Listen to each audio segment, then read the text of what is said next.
Hi guys, welcome to another podcast on House and Garden. I'm James from Global Supplies, and I'm here with Brett from House and Garden. Hello, Brett. How we doing? You okay? Yeah, I'm good. Are you? Yeah, fantastic. Good. How's life on the road? Good. Ooh, not too bad. Not too bad. Yeah, good. seen the old country now. Yep, Yeah. been all over. I've been hearing good things about you from people. Been hearing good things about you too. Oh wow, I'm sure that is not Oh, yeah. true. But anyway, let's get into it. Amino treatment. It's been around for a long time. Oh god, yeah. The recipe was made about 35, 40 years ago. Yeah, that's older than both of us put together, probably. I believe so. Yeah, that's mental.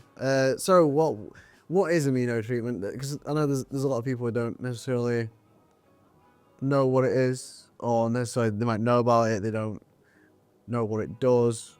Like what's inside? What is inside of it? I think it is often overlooked and just seen as an amino acid treatment, which would Yeah, it makes sense. the name lends The itself name to does just tell an you that. amino acid treatment. However, 35 years ago, we were experimenting with monosilicic acid, which is a mainstay in nutrients now. But back then, it was unheard of in this industry, and we were experimenting with it and chelating it with amino acids. Yeah, really easy to uptake when you do that. Because when you just add monosilicic acid, stabilize monosilicic acid into the tank, it can polymerize with other nutrients, and it can sort of glue everything together into a soup. It can pull pH up and down. It can mess with your EC. It can block drippers and pumps. So we added amino acids, a chelating agent, so it wraps the silica particle, and that means that you never get any polymerization reaction, and it actually increases the uptake. Yeah. Imagine amino acids as a car. They're driving the nutrients and that silicic acid up to where it's needed in the plant cells. Yeah, and you get 2 for 1 when you do that. Oh, yeah. So when you uptake the silicon, you get the amino acids. When you uptake the amino acids, you get the silicon. It's two for 1 really, and you can't go wrong. Bang on. Yeah, so that's obviously really good. A lot of people do know how silicon works in a plant, but shall we just go over it? I mean, it's really good for.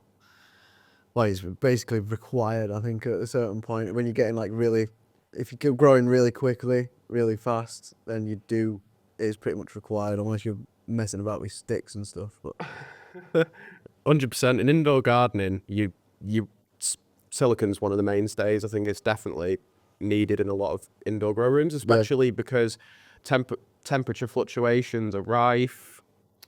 It's really easy to get insects, and when you do get insects, it's hard to get rid of them. Yeah. Having that silicon there helps your plant against all of those abiotic stress factors. Yep. Could also be drought.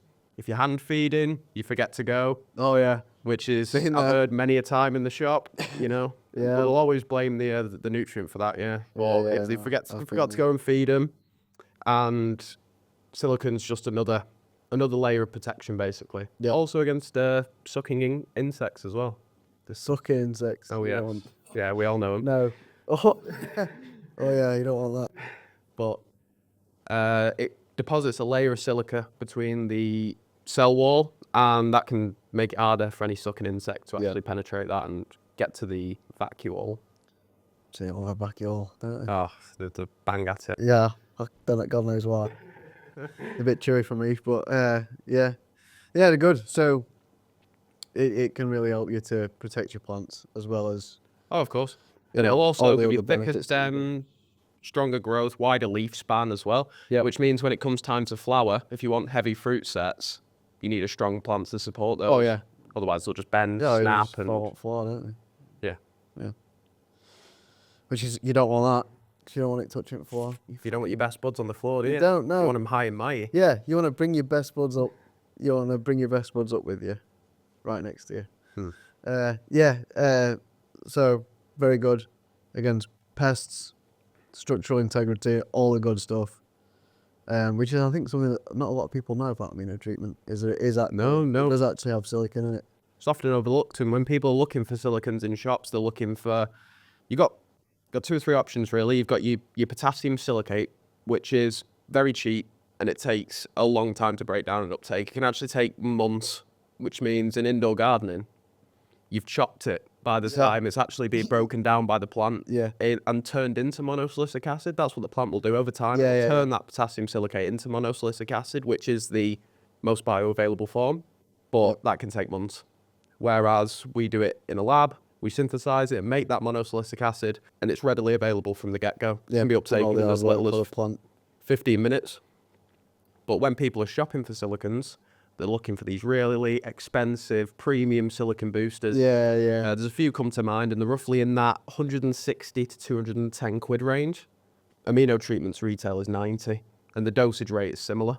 Yeah. And with a lot of those other silicon products, you use them from start to finish, which we think's a bit counterintuitive, really. We think after week 2, it's done its job by then, and you don't really need it anymore. Yeah. There's such an abundance of silica in the pot and in the plant that removing it from the feeding schedule won't cause you any issue. Yeah, I mean, once you've got past that first sort of growth spurt, it's becomes a bit moot to add more, doesn't it? Yeah, same with the root stem. Past week 2, past that final stretch phase, your plant's not worried about growing roots anymore. It's already grown them all, and it's worrying about those fruit insets. So Roots Accelerator and Amino Treatment both come out of the feeding schedule at the end of week 2. Yeah, which makes sense. You're not wasting anything, saving money long term. No, the premium boosters, and they come at a premium price point, but we don't want you to use any more than you need. That's it. That's why, like, House and Garden, they've been doing it for a very long time. They know what they're doing. And we've got listen to the instructions, listen to the feed schedule. It's got you in good hands. But the thing is with House and Garden is you can manipulate it, you can play with it, you can really tailor it to your needs as well. We do a great feeding schedule which will get you 90% of the way there, but if you really want to fine-tune it to your certain growing method, like personally, I use Bud XL as a flushing solution. It's something that it has that tiny bit of NPK in there, plus all the carbohydrates you need to mature your terpenes at that final stage. Whereas if you just flush with plain water, you're not really getting that effect. No. I mean, that's a different conversation entirely on flushing, isn't it? But yeah, the House and Garden range is customizable to a point, isn't it? Completely. You can make it suit you. Well, the original Dutch recipe uses amino treatment all the way till the end. However, when we got hold of it in America, we decided that it wasn't really necessary. But those Dutch love those amino acids all the way till the end. Oh, yeah. It gave you a healthier, better looking fruit at the end. But well, I mean, the Yanks seem to disagree. Yeah, like you say, there's been 40 years since then, and America has gone mental with the commercial growers. Oh, so God, yeah. they are really pushing the boundaries on what you can do. Oh, God, yeah. There's no, like, they're looking at it from a cost perspective. They're putting all this money in. They want to save as much money while getting the best out of it. And if they're saying you don't need it after a certain point, there is absolutely going to be a whole lot of research and development that's gone into figuring that out. So, and that's why many commercial cultivators look for H&G, because it's the most premium nutrient boosters and base nutrients available, but it still looks after that bottom line as well. It still fits in with a cost per gallon analysis that you could do with pretty much any nutrient range on the market. Yeah. Someone was telling me the other day, and I didn't know this, but you can use amino treatment if you've got like transplant shock. Yes. You can use amino treatment as a way to sort of help your plant to recover from that. Yeah, no one likes moving, do they? Plants especially. So Nightmare. when you're going from, say, you're starting out in a 2-litre pot, you're moving up to your 15 or your 30 big pot, it's very stressful for the plants. So having amino treatment in there, that monosilicic acid, vitamin B complex is very important in this as well, as a sort of general health tonic. Will just help keep them calm and not stress as much about that transplant. Another reason as well is the Norwegian sea kelp, which contains virtually every macro and micronutrient available that plants are looking for. So just having everything available when they need it means that transplant shock isn't much of an issue. Yeah, that's always good. Because the less time it's stressed out is the more time where it's happy and growing. And yeah, so you'll have that lag time. You can really shorten that lag time when it comes to transplanting and then getting the plant to start growing again. And when it comes down to the vegetative cycle, it's trying to get them as least stressed as possible and growing as you want them as much as they can. Yeah, any of those lag times is just going to affect how many cycles you can do a year. So the shorter the vegetative cycle, the better. So amino treatment's good for that then as well. Perfect. It sounds like the perfect nutrient to be using, especially early veg, only early veg. Do we use it as a foliar spray? I've heard some people like to use foliar sprays. I do personally. I think in veg, it's great to raise your humidity. Humidifiers are good, but they can be a pain, and refilling them all the time is a bit of a nightmare. Yeah. So, foliar spraying is a great way of raising that humidity in a more natural way. With amino treatment and our magic green, it's a lights off spray, so you Yeah. can't spray with the lights on. It doesn't contain that wetting agent that you'd need for a lights on spray.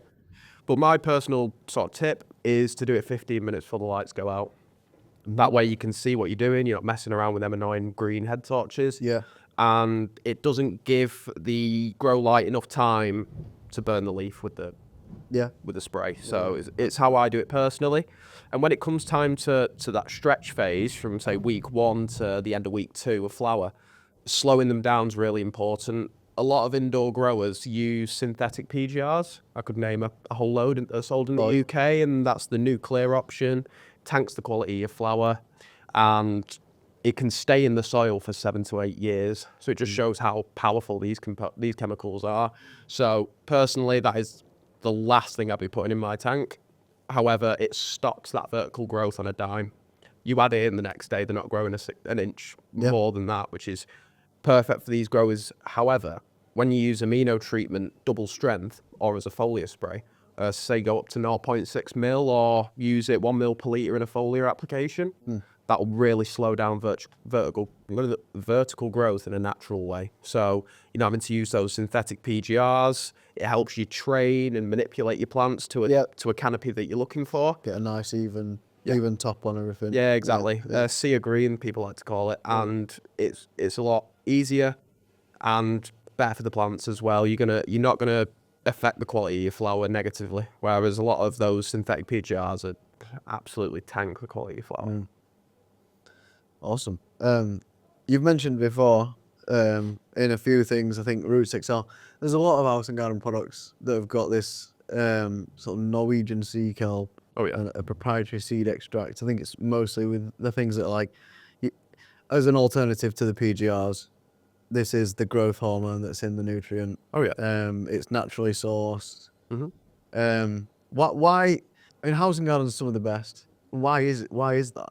Can you tell me that, or is it a trade secret? Why is the house? It's not and garden necessarily a growth trade hormones so good? secret. It's just when you're first we've pipped everyone else to the post really. So when it comes to these manufacturers and these companies sourcing Norwegian sea kelp, where it's sourced from varies greatly on the quality of it. So as you can imagine, we dump a load of plastic waste, microplastics, and loads of different things into the sea. Yeah. And because Norwegian sea kelp gets its minerals from seawater, it's going to pick up all those heavy metals, copper, iron. It's going to pick up all those microplastics and things like that. However, when we source from the really remote north side of Norway, the heavy metals content is super low, so we can still pass all those heavy metals tests for commercial cultivation in America, even for recreational and medical. And it's really low in everything like microplastics. It's the highest quality Norwegian sea kelp you can find in the world, and nobody else can get their hands on it. So, well, there you go. That's why it's our mainstay for the vegetative side of things. Yeah. You can make these synthetically, however, it's only going to... Never as good, is it? No, it's never as good. And as a real thing. Those organic components give you a terpene stress that just gives you a much better flower than you'd get from a completely synthetic nutrient. Yeah. Yeah, because if it's synthetic, it's one thing and one thing only. I mean, you can put many things into one thing, but you're missing out all those like things on the side, aren't you? Really? So, yeah. No, there's loads of different reasons, but yeah, that's it. Well, like when you synthesize these in a lab and just get that individual, say, bacteria or whatever you're looking for. Yeah. Mother Nature does a whole host of things. It's a lot more complicated than you'd imagine. So many things going on all at once. And much of that we can take advantage of, we do. So our vegetative newts are full of molasses, organic, full of vitamin B complex, again organic, green pea protein, full of Norwegian sea kelp and seed extracts as well. So if you're using a thin dripper system, I know I would be worried about using amino treatment. I know that it's fine to use, but why? Like how is it? So there's a few thin-lined, they're very popular, especially for your big commercial cultivator. Yeah. If they're running many plants in the same room. They're running multiple rooms, run to waste through thin line dripper systems in rock wool or 60/40, something like that, is very cost effective, very easy to maintain and manage, and the only thing that can really fail is a pump, which as long as you get a good one, you're not going to run into any issues really. Yep. And it's something that's good to just leave and come back in the next 3 or 4 days and come back and everything's fine.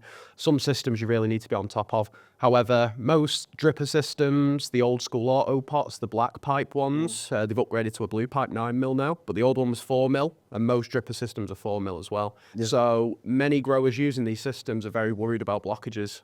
And when you look at Roots XL, when you look at Amino Treatment, which has a molasses base, it's very thick, full of carbohydrates, and it's a thick black liquid, and they're going to look at that and think, oh God, that's going to block my dripper. Yeah, it's like treacle, and it's Molasses, very treacly, Yeah. So it's going to scare a lot of growers away, which I understand. However, with H&G, we have industry-leading mixing technologies and techniques. That's why our pH stability is bang on. You can get 10 plus days pH stability. You can make a mix of 5.8, come back and 10 days later, and it's just sitting about 6. So the pH stability is bang on. And the mixing technologies also mean that the solubility, how quickly that will dissolve into the water with Amino and Roots XL, are best in class. So I've run it through high pressure drip systems where the gauge on the pipe was less than 1 mil. Ran it in normal drip systems, run to waste, old school auto pots, and I've never had a blockage. Yeah. As long as you use our drip clean as well, that'll make sure any minerals that deposit on the inside of the piping get pulled through with every feed. So there's no worries. You can use it in anything, basically. Yeah, there's not a single system where you couldn't use Amino and Roots XL. There's just the gold and the silver, depending on if you're oxygenating. Yeah. So if you're oxygenating in any way, so if you're air stone in the tank, you've got a form of air ring beneath the pot, as long as that nutrient comes back to the tank oxygenated, the Roots XL Gold will create a biofilm that will block drippers. So as long as you swap that out for the silver, where we've removed those anaerobic bacteria, then you can run it in any system, no problem. Sound. So, and speaking of the Roots XL, I think we're going to be back next episode to talk about Amino Treatment and Roots XL together, and how we're going to be using them to create some really awesome plants. Yeah, so combining the two is a video in itself. There's so much about using both of them together and how to optimize it effectively that, you've lugged me in for another episode. Yes, we're filming that next week, I believe. So we're going to wrap this one up, guys, and we'll see you next time. See ya. Thank you very much for watching.